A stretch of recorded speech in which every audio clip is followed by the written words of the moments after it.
This Laguna Seca lawsuit is insane. It seems like a vendetta for something else, something deeper, even darker than we think. And what can this mean for the motorsports industry? Let's get into this. Why are people trying to shut down one of the most iconic and legendary tracks? The Highway 68 collision is literally trying to shut down Laguna Seca. So what is a collision?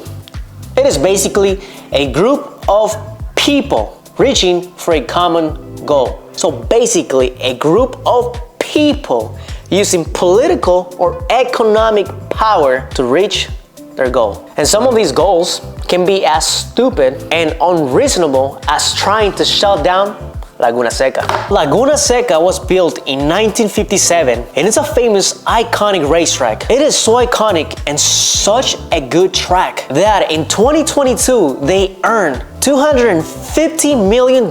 Some of the main reasons stated in the lawsuit are like environmental damage, too noisy, too many events, and too much traffic. Injury and harm to plants and all those things that you can think about that might be attached to global warming. The main reason it's the noise complaint. So the noise, it's one of the main reasons why this is the whole thing going on. The closest neighborhoods built next to Laguna Seca were built in 1970, which is almost a 15-year-old gap. Why would you want to move next to a racetrack knowing about the noise? Like, make that make sense, people. There's actually a shooting range in between the closest neighborhood and Laguna Seca, a literal shooting range. What noise are you complaining about, bro? Are you complaining about the 7.62 gunshots or the nice ass race car backfire? Like, what noise are you complaining about here? Let's get that shit straight. And it's even insane to me that Laguna Seca has limited, like over the years, they have limited the amount of events they have. Like back in 1987, 1983, they only allowed 35 events per year. Allowed 5,000 people and cars louder than 105 decibels were not allowed to race. Race cars are going to be loud. That's what makes this a fantastic, beautiful, obnoxious sport. There's some race cars out there that are like stupidly loud and we love them. We're here for that. Highway 68 collision, who are they? If you look into it, it just doesn't give us enough information. Like, in my opinion, it seems like a super shady organization, whatever you want to call it. It's a group of people, honestly, nobody knows who's really behind Highway 68 collision. And this is a fact, because the guys from Donut went to the neighborhoods and started asking the people living around Laguna Seca if they were bothered by the noise, if they had complaints about the car noise, like all that shit. And most of the residents didn't give a shit about the noise. They actually like cars.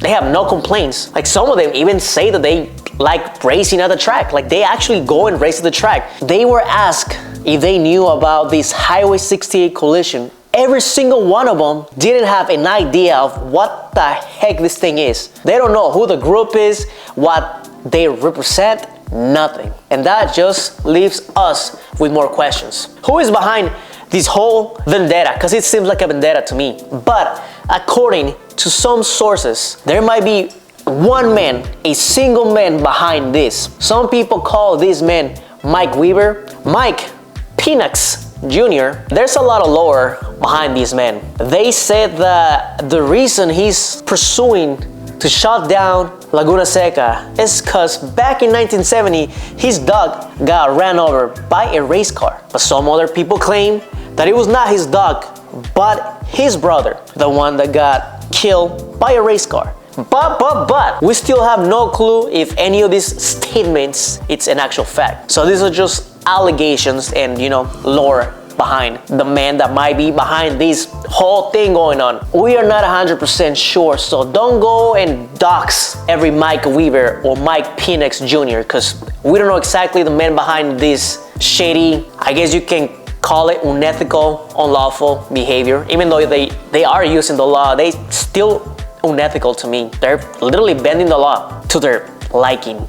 But that's just my humble opinion. And the funny thing is that this is not the first track that has been closed by noise complaints.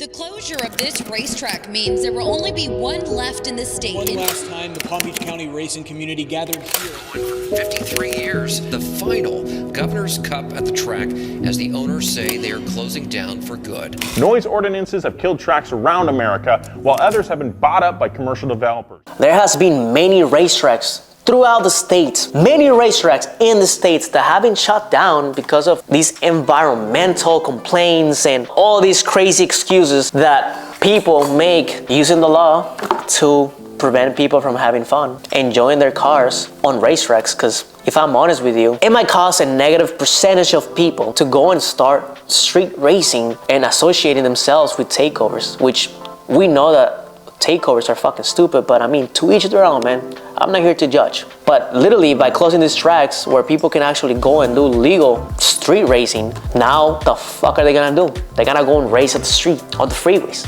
But that's another conversation. I feel like by trying to shut down Laguna Seca, one of the most iconic, legendary, beautiful tracks, it's a huge mistake.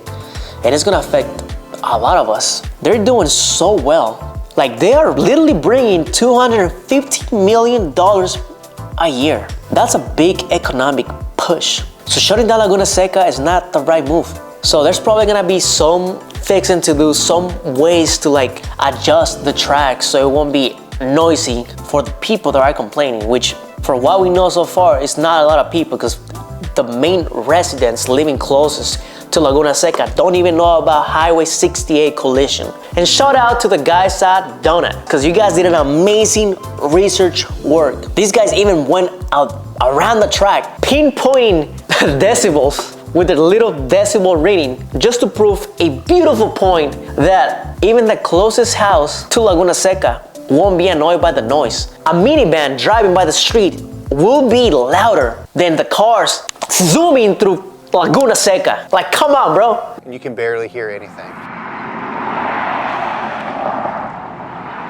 The cars driving by are louder. But you know, there's rich assholes that wanna like ruin the fun for people that love racing cars and doing all the crazy shenanigans that we live for. All this just leaves us with more questions. Is Laguna Seca at serious risk of being shut down? Who is actually behind Highway 68 collision? And if Laguna Seca shuts down, how is motorsports gonna be affected? Please, y'all better not mess with Willow Springs. So let's hope that Laguna Seca doesn't shut down, because that will have a big impact in the motorsports industry and to every single one of us. And yeah, hopefully racetracks stop being targeted, because it just sucks.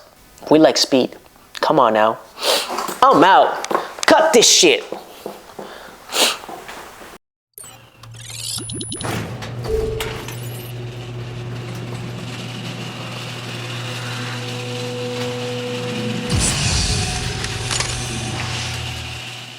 Why would you want to move next to a racetrack if you are not going to be okay with the noise? Lies? When you bought the house? Or maybe you're not smart enough. Buying a house next to a racetrack, it's definitely gonna be a problem if you care about noise.